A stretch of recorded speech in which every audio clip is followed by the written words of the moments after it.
Supreme court ने मानी UP सरकार की बात, फाजिल और कामिल की डिग्रियों को बताया असंवैधानिक, पलटा हाई कोर्ट का फैसला। योगी सरकार मदरसा एक्ट में चाहती थी संशोधन, सुप्रीम कोर्ट ने भी पूरे एक्ट को खारिज करने को बताया गलत, एक्ट को मिली मान्यता। उत्तर प्रदेश के मदरसों में तालीम लेने वाले छात्रों को सुप्रीम कोर्ट की तरफ से बड़ी राहत मिली है।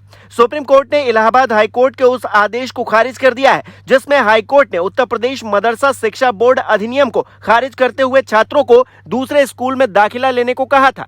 सुप्रीम कोर्ट का कहना है कि उत्तर प्रदेश मदरसा शिक्षा बोर्ड अधिनियम 2004 धर्मनिरपेक्षता के सिद्धांत का उल्लंघन नहीं करता, यानी कि कोर्ट ने एक्ट की संवैधानिक वैधता बरकरार रखी है। चीफ जस्टिस डीवाई चंद्रचूड़ ने कहा है कि संविधान के मूल ढांचे का उल्लंघन करने के कारण किसी कानून को गिराया नहीं जा सकता। ऐसा करके हाई कोर्ट ने गलती की है। हालांकि सुप्रीम कोर्ट ने माना है कि मदरसा अधिनियम जिस हद तक फाजिल और कामिल डिग्रियों के संबंध में उच्च शिक्षा को रेगुलेट करता है वो यूजीसी अधिनियम के विपरीत है और असंवैधानिक भी है। दूसरी तरफ यूपी सरकार भी एक्ट को पूरी तरह से रद्द करने के पक्ष में नहीं थी। योगी सरकार का कहना था कि एक्ट के कुछ हिस्सों की समीक्षा की जा सकती है, पूरे एक्ट को खारिज कर देना सही नहीं होगा। आपको बता दें कि मदरसा बोर्ड कामिल नाम से अंडर ग्रेजुएट और फाजिल नाम से पोस्ट ग्रेजुएशन की डिग्री देता रहा है। इसके तहत डिप्लोमा भी किया जाता है जिसे कारी कहा जाता है।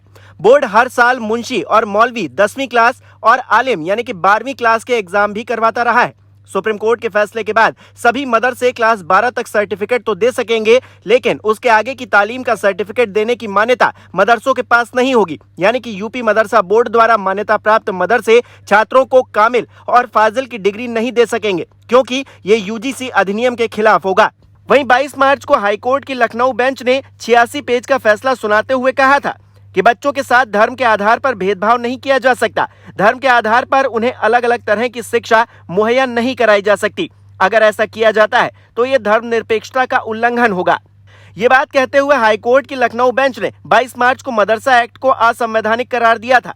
हाईकोर्ट के फैसले से नाखुश लोग सुप्रीम कोर्ट पहुंचे, जहां 5 अप्रैल को सुप्रीम कोर्ट ने हाईकोर्ट के आदेश पर अंतरिम रोक लगा दी।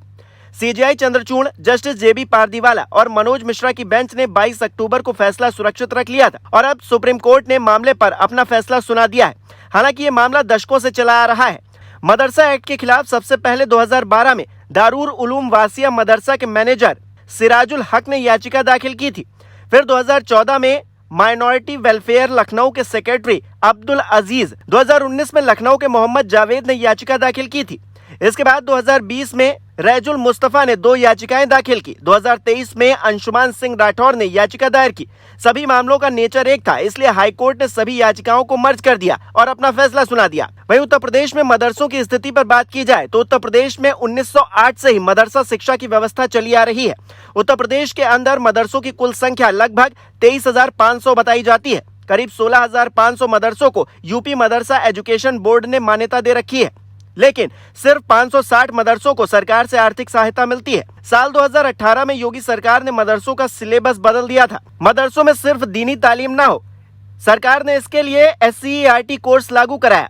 सभी मान्यता प्राप्त मदरसों में साइंस, मैथ्स और कंप्यूटर पढ़ाना अनिवार्य कर दिया गया। इस साल की शुरुआत में यूपी सरकार ने मदरसों को लेकर एक सर्वे भी कराया था। यानी कि योगी सरकार शुरुआत से ही मदरसों को बेहतर बनाने के लिए कदम उठाती रही है। मदरसों में पढ़ने वाले बच्चों को बेहतर भविष्य देने के पक्ष में सरकार है। बावजूद इसके मजहब के नाम पर कुछ लोग सरकार को ही कटघरे में खड़ा करते हैं और जमकर कोसते हैं। हालांकि अब तो सुप्रीम कोर्ट ने भी साफ कर दिया है कि फाजिल और कामिल की डिग्रियां असंवैधानिक है और उनका सिलेबस यूजीसी एक्ट से मेल नहीं खाता। ऐसे में योगी सरकार की नीयत और ज्यादा साफ हो जाती है।